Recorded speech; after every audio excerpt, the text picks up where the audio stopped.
देखो यहाँ पे दो बिंदुओं A0 तथा 0B को मिलाने वाली रेखा पर यदि कोई बिंदु x y है तो सिद्ध करना है कि x by a plus y by B बराबर 1 होता है।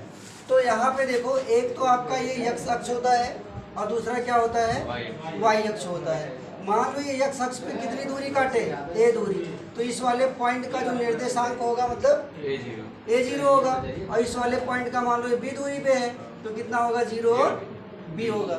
ठीक, इन दोनों बिंदुओं को मिलाने वाली ये कोई रेखा हो गई, और इसी रेखा पे कहीं पे मान लो कोई बिंदु कितना है x y है। ठीक है, तो हमें क्या सिद्ध करना है कि इस रेखा का समीकरण x by A plus y by B बराबर 1 होता है। तो बताओ दो बिंदुओं से होकर जाने वाली रेखा का समीकरण, ठीक है, equation of line from two points.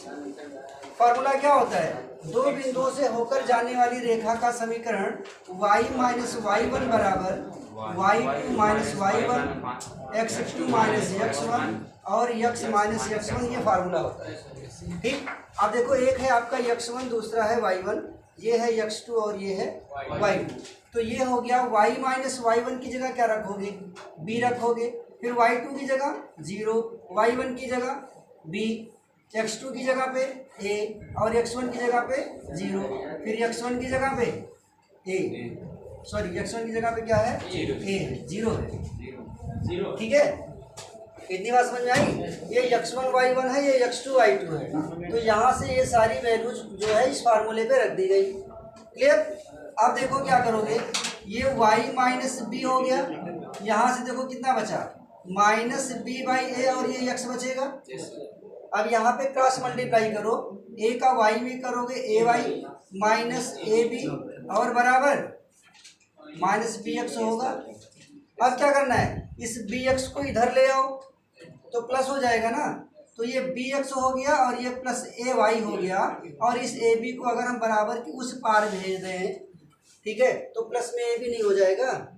क्या लाना है बराबर की उस पार, एक। कैसे आएगा, जब हम इसमें ए बी से डिवाइड कर दें।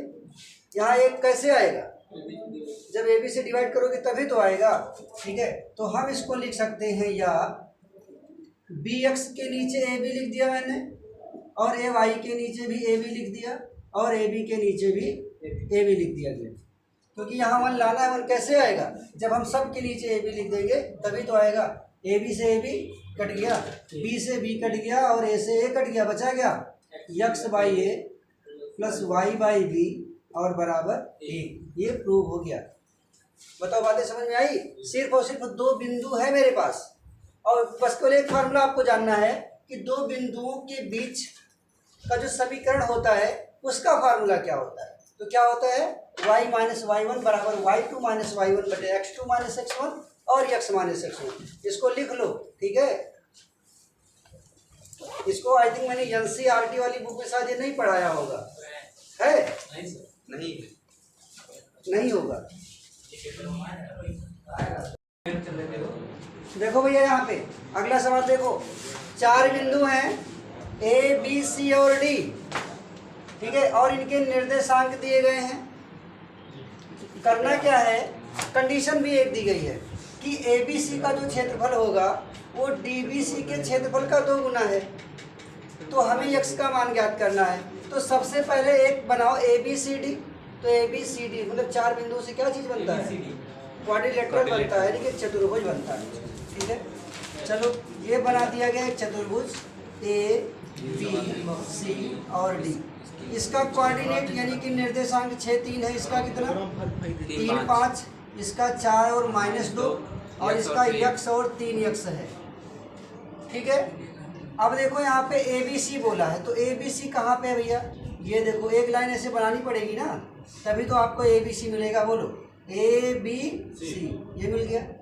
डी बी सी कहाँ है, डी बी सी, ये उधर साइड में मिलेगा आपको, ये डी बी सी।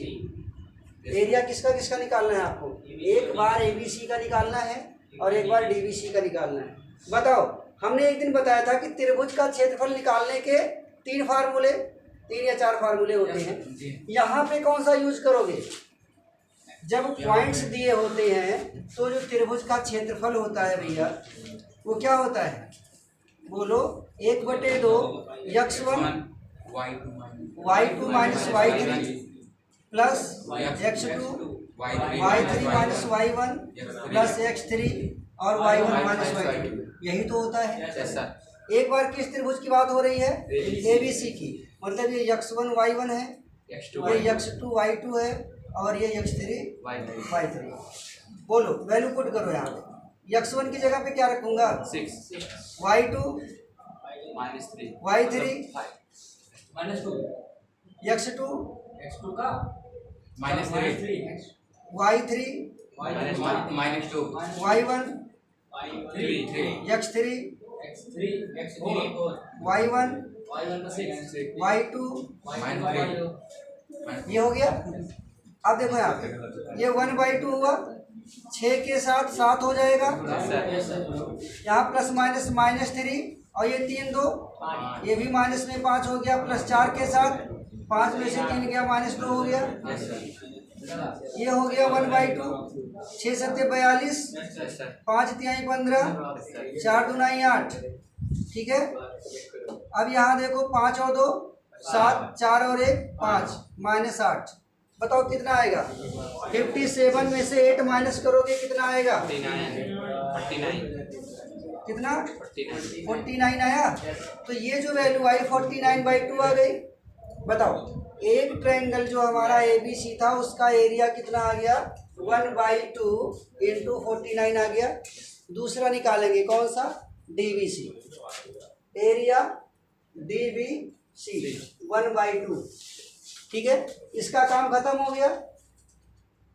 बोलो अब यहाँ से DBC ये है तो इसको x1 y1 मानेंगे, इसको x2 y2 मानेंगे और इसको भी x3 y3 मानेंगे। अब यहाँ पे वैल्यू पुट करो ए लड़के, अब यहाँ पे वैल्यू पुट करो। x1 की जगह आप क्या लिखोगे? x लिखोगे, ठीक है। फिर y2 है -3, y2 की वैल्यू 5 है, माइनस y3 कितना है? -2, तो +2 हो जाएगा। फिर क्या है? x2 प्लस x2 है, x2 का मतलब ये -3 हो जाएगा, ठीक है। y3 कितना है? माइनस में 2 है, y1 कितना है? 3x है, ठीक है, प्लस x3 4 है, y1 कितना है? 3x है और y2 कितना है? 5, ठीक। ये सारी वैल्यू यहाँ से देख करके इस फार्मूले पे लिख दी गई। अब देखो ये कितना हो गया? 1/2। यहाँ पे कितना? x के साथ 7 होगा। ये देखो माइनस माइनस प्लस, 3 2 जा 6, माइनस माइनस प्लस, 3 3 जा 9x, 4 3 जा 12x और ये 4 5 जा 20। बताओ ठीक। ये हो गया 1/2 7x, ठीक है। या तो एक साथ ऐड कर लो 7x 9x और 12x। कितना x हो गया? 9 7 16, 16 और 12 28, 28x ये हो गया। और 20 में से 6 घटा दो, कितना? 14 आएगा, वो भी माइनस में। अब जरा बताओ, 2 अगर ऊपर कॉमन कर लो तो 2 1 कम 2, 2 चौके 8 और 2 7 14 ये तो होता है। नीचे ये 1/2 और भी 2 था, 2 से 2 कट गया, तो कितना आ गया? ये 14x - 7 हुआ। अब देखो कंडीशन क्या है? क्षेत्रफल ABC का इसके क्षेत्रफल के 2 गुने के बराबर है। अब जो कंडीशन दी गई उसके हिसाब से देखो, ये जो हमारा 1/2 × 49 आया है ये किसके बराबर है? 2 × 14x - 7 के ही तो बराबर है। बात को समझ रहे हो ना कि ये जो एरिया आया है वो उस वाले एरिया के 2 गुने के बराबर है। अब क्या करोगे? ये 49 हो गया बराबर 2 2 जा 4 और ये 14x - 7, ये कितना हुआ? 49, 14 चौको 56 होता है और ये 7 चौके 28, ये 49 हुआ। 28 को इधर भेज दो, प्लस 28 हो गया बराबर 56x। 9 8 17, 4 2 6 और 1 7, 77 56x के बराबर आया। तो x की वैल्यू 77/56 आएगी। 7 8 56, 7 51 7, 7 51 7। तो x की वैल्यू क्या 11/8 आ गई। तो यही निकालना था आपको x की वैल्यू क्या होगी। तो x की वैल्यू कितनी आ गई? 11/8 आ गई। शांत रहो, इधर देखो। एक मीनार के आधार से एक सरल रेखा में 9 मीटर और 16 मीटर की दूरी पर स्थित दो बिंदुओं से मीनार के शिखर के उन्नयन कोण एक दूसरे के पूरक कोण हैं। पूरक का मतलब होता है कि दो कोणों का योग 90 अंश। ठीक है, इन इंग्लिश कॉम्प्लीमेंट्री एंगल। ठीक है, अब देखो यहाँ पे क्या है, एक मीनार है और ये इसका क्या है, आधार है। ठीक, एक पॉइंट है जो कितनी दूरी पे है, 9 मीटर की दूरी पर है, और एक पॉइंट और है यहाँ पे जो कितनी दूरी पे है, 16 मीटर की दूरी पे है। ये बातें समझ में आई। इसके शिखर से इसका उन्नयन कोण और इसका उन्नयन कोण दोनों क्या हैं, पूरक हैं। पूरक रहे चाहे कोटि पूरक रहे, एक ही मतलब होता है। मतलब अगर एक कोण आपका थीटा डिग्री का है तो दूसरा 90 माइनस थीटा होगा। बताओ ठीक। हमने ये मान लिया कि इस मीनार की जो ऊंचाई है वो कितनी है, h है। ठीक है, तो यहाँ पे दो त्रिभुज है, एक ये वाला है। ठीक, इसका नाम लिख लिया मैंने, ए बी सी और डी।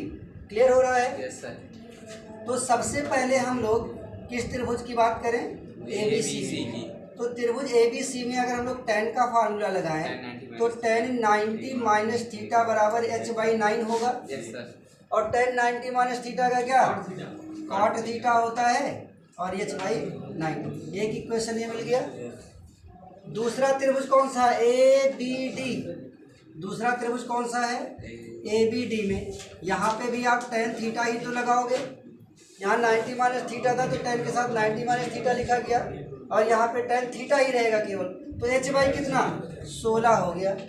इसका पूरा डिस्टेंस 16 है। ये नहीं है कि इतने में इतना जोड़ना है, ये यहाँ से यहाँ तक पूरा 16 ही है। तो h/16 ये हो गया। ये दूसरा इक्वेशन हुआ। यहाँ तक बातें समझ में आई। अब क्या करना है कि पहले इक्वेशन में दूसरे वाले इक्वेशन को मल्टीप्लाई कर दो, क्योंकि tan का cot में जब गुणा किया जाता है तो वैल्यू बनाती है। तो क्या करेंगे, इसका बायां पक्ष जो है बायां पक्ष में गुणा कर दिया मैंने, और दायां पक्ष को दायां पक्ष में गुणा कर दिया गया। tan और cot जब एक साथ गुणे में होते हैं तो एक आता है, क्यों, क्योंकि tan का मान 1/cot होता है, तो cot से cot कट नहीं जाएगा, तो एक आ गया। और h और h स्क्वायर 16 न भैया 144, फिर ये गुणा कर दो, 144 बराबर h स्क्वायर। तो h की वैल्यू √144 12। ठीक है, अब देखो यही प्रूव करना था कि ऊंचाई 12 मीटर होती है। ये तो डायरेक्ट लगता है, जहाँ पे भी कोटि पूरक लिखा रहेगा 16 न भैया 144 का वर्गमूल 12। ठीक, यहाँ देखो भैया, एक मोटर बोट जिसकी स्थिर जल में चाल, यहाँ देखो, यहाँ ए लड़के, एक मोटर बोट जिसकी स्थिर जल में चाल 18 किलोमीटर प्रति घंटे है, स्थिर जल में। ठीक है, जब पानी रुका हुआ होता है तो उस समय मोटर बोट की जो चाल है वो 18 किलोमीटर प्रति घंटे है। फिर क्या होता है कि 24 किलोमीटर धारा के प्रतिकूल जाने में, और उतनी ही दूरी, कितनी, 24 किलोमीटर ही धारा के अनुकूल जाने की अपेक्षा 1 घंटे अधिक समय लेता है। धारा की चाल बतानी है, बात को समझे। जैसे मान लो पानी जिस तरफ बह रहा होता है उसी तरफ जब नाव लेके जाओगे तो नाव आपकी तेज जाएगी, और जब पानी उधर उल्टा बह रहा हो, आप नाव लेके इधर को जा रहे हो तो ज़्यादा टाइम लगेगा। तो कितना ज़्यादा टाइम लग रहा है, 1 घंटे अधिक समय लेता है। तो हमें धारा की चाल बतानी है। ध्यान से देखो, माना जो धारा की चाल है, माना धारा की चाल कितना है, x किलोमीटर प्रति घंटे है। जो चीज़ निकालनी है आप उसको कुछ मान लो। अब यहाँ दो कंडीशन है, एक कौन सी, कि जब नाव धारा की चाल की ओर ही जाए तो तेज जाएगी ना, तेज जाने में जुड़ जाना। ठीक है, तो धारा की दिशा में, धारा की दिशा में नाव की चाल, धारा की दिशा में मतलब क्या, प्लस। सुनो देखो, यहाँ पे सवाल में क्या है कि एक मोटर बोट स्थिर जल में चाल जो है वो 18 किलोमीटर प्रति घंटे की है। जी सर। 24 किलोमीटर धारा के प्रतिकूल जाने में, और वही दूरी धारा के अनुकूल जाने की अपेक्षा 1 घंटे अधिक समय लेती है। जी जी। ठीक है, हमने यहाँ पे माना कि धारा की चाल x किलोमीटर है। धारा की दिशा में जो नाव की चाल होगी, देखो ये पहले से आपकी धारा की चाल पता है, हमारी नाव चलेगी, नाव क्या होगी, चलेगी। तो नाव जो है किस दिशा में जा रही है, नाव जो है वो किस दिशा में जा रही है, धारा की दिशा में। तो 18 + x हो गया। और ये नाव जो है वो विपरीत जब जाएगी, जब नाव ऐसे जा रही है और धारा उल्टी हो गई, माइनस हो जाएगी, तो 18 - x किलोमीटर प्रति घंटे आ गया। समय बराबर दूरी बटे चाल होता है। तो दूरी कितना है 24, चाल कितना है, एक बार 18 + x है, ठीक है। और दोनों में अंतर कितने का है, 1 घंटे का। तो दोनों की चालों में कितने का अंतर है, 1 घंटे का अंतर है। बताओ ठीक, दोनों की चालों में 1 घंटे का अंतर है। तो बड़ा कौन सा है, जो माइनस होता है भैया वो बड़ा होता है। तो माइनस पहले कर दो, प्लस वाला बाद में कर दो। माइनस वाली वैल्यू डिनोमिनेटर यानी कि हर में जो चीज़ छोटी होती है वही बड़ी होती है। तो ये बड़ा है, ये छोटा है, दोनों में अंतर कितने का है, 1 घंटे का है। अब यहाँ पे क्या करो, 24 कॉमन कर लो, तो कितना बचेगा, 1/18 - x और माइनस 1/18 + x और बराबर कितना, 1 हो गया। अब क्या करना है, तिर्यक गुणा कर दो, 18 + x minus 18 - x, 18 + x minus 18 - x और नीचे कितना, 18 का स्क्वायर और माइनस x का स्क्वायर बराबर 1/24। इतनी बात क्लियर हुई। अब इसके बाद देखो, 18 + x हो गया, ये minus 18 minus minus plus x, यहाँ पे 18 का 2 बार करोगे 324 आएगा, माइनस x² बराबर 1/24 प्लस 18 माइनस 18 कैंसिल हो गया, x और x 2x, नीचे कितना 324 माइनस x² बराबर 1/24, क्रॉस मल्टीप्लाई करो, 324 माइनस x² बराबर 24 दूना 48। तो ये देखो, ये वैल्यू पॉजिटिव बना लो, इसको इधर ले आओ। तो x² ये पॉजिटिव था ही, 48x, और ये जब इधर आएगा तो माइनस 324 बराबर 0। 324 से 48 कैसे आता है, 56 में से 6, नहीं 56 में से नहीं, 54 में से 6, क्योंकि 54 छक्के 324 होता है। देखो 54 × 6, 6 चौके 24 और 6 पंचे 30 और 2 32, 324 हुआ, और 54 में से 6 माइनस करोगे तो 48 आएगा। तो कितना हो गया ये, x² प्लस कितना 54x माइनस 6x और माइनस 324 बराबर 0। x कॉमन करोगे तो x + 54 आएगा, और यहाँ माइनस 6 कॉमन करोगे तब x + 54 बराबर 0। अब देखो हमको प्लस वाली वैल्यू से कोई मतलब नहीं है, क्या मिलेगा, x माइनस 6 बराबर 0। तो x की वैल्यू कितनी मिल गई, 6। मतलब ये 6 किलोमीटर प्रति घंटे की चाल से कौन, धारा की चाल कितनी है, 6 किलोमीटर प्रति घंटे है। x की वैल्यू a cos थीटा है और y की वैल्यू b sin थीटा है, और ये सवाल है, इसी पे x का मान और y का मान रखना है। रखने पे क्या आएगा, 1 आएगा कि -1 आएगा कि 0 आएगा या 2ab आएगा, ये पता करना है, ठीक है। तो सबसे पहले लिखा क्या है आपके पास, b² x² plus a² y² minus a² b² है। b² तो ऐसे ही रहेगा, x की वैल्यू है कितनी, a cos थीटा, तो इसको लिखा गया कितना, a cos थीटा, और ये लग गया स्क्वायर। फिर यहाँ पे क्या है, a² है, और y की जगह क्या लिखोगे, b sin थीटा, और इस पे भी हो गया स्क्वायर माइनस a² b²। ठीक है, इतनी बात समझ में आई। अब देखो ये हो गया b², a का भी तो स्क्वायर होगा, और ये cos² थीटा हुआ प्लस a², यहाँ b का भी तो स्क्वायर होगा, और ये कितना sin² theta minus a² b²। देखो a² b² यहाँ पे भी है, और ये भी a² b² है, ठीक है, कॉमन कर लेंगे। अगर a² b² कॉमन कर लेंगे तो बचेगा क्या, cos² theta plus sin² theta, और यहाँ क्या माइनस a² b²। ये a² b² ही तो बचेगा, क्योंकि इसकी वैल्यू 1 होती है, और माइनस a² b², 1 + 1 माइनस 0 आएगा। आपका ये वाला ऑप्शन सही है, सी, ठीक है।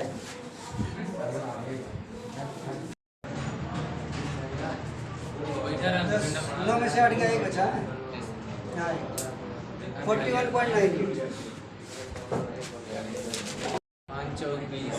यहाँ देखो, यहाँ पे लड़के, यहाँ पे इस सवाल को पूर्ण वर्ग यानी कि कंप्लीटिंग स्क्वायर मेथड से सॉल्व करना है। ठीक है, हमने मेथड बताया हुआ था। हमने मेथड क्या बताया था कि यहाँ पे एक्स स्क्वायर के बगल में अगर कोई वैल्यू रहती है तो उससे दोनों साइड में डिवाइड कर दिया जाता है। ठीक है, तो क्या करेंगे आप 5 से डिवाइड करेंगे तो सबके नीचे क्या कर देना है आपको, जो भी एक्स स्क्वायर के जस्ट बगल में रहेगा उसी से डिवाइड कर देना दोनों साइड में। सर अगर ना रहे तो नहीं रहेगा तो कोई बात ही नहीं। ठीक है, तो सब में क्या कर दिया गया, 5 से डिवाइड कर दिया गया, तो ये दोनों वैल्यू कट जाएगी, बचा क्या, x square minus 8/5 is equal to 4/5 हो गया। सेकेंड स्टेप क्या होता है कि x का जो कोफिशिएंट है, यानी कि x का जो गुणांक है, उसके आधे का वर्ग दोनों साइड में जोड़ दिया जाता है। तो 8/5 का आधा कितना होगा भैया, 4/5 ही तो आया। 8/5 का आधा 4/5 आया। करना क्या है, इसी 4/5 को इधर भी वर्ग में जोड़ देना है और इधर भी वर्ग में क्या करना है, जोड़ देना है। ठीक है, जो यक्स का गुणांक होता है उसी के आधे का वर्ग दोनों साइड में जोड़ दिया जाता है।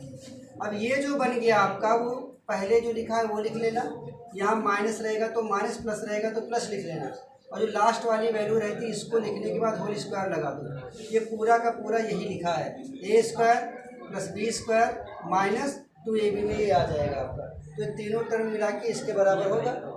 इधर कितना है, 4/5 और ये 16/25, यक्स माइनस 4/5 का ये स्क्वायर है।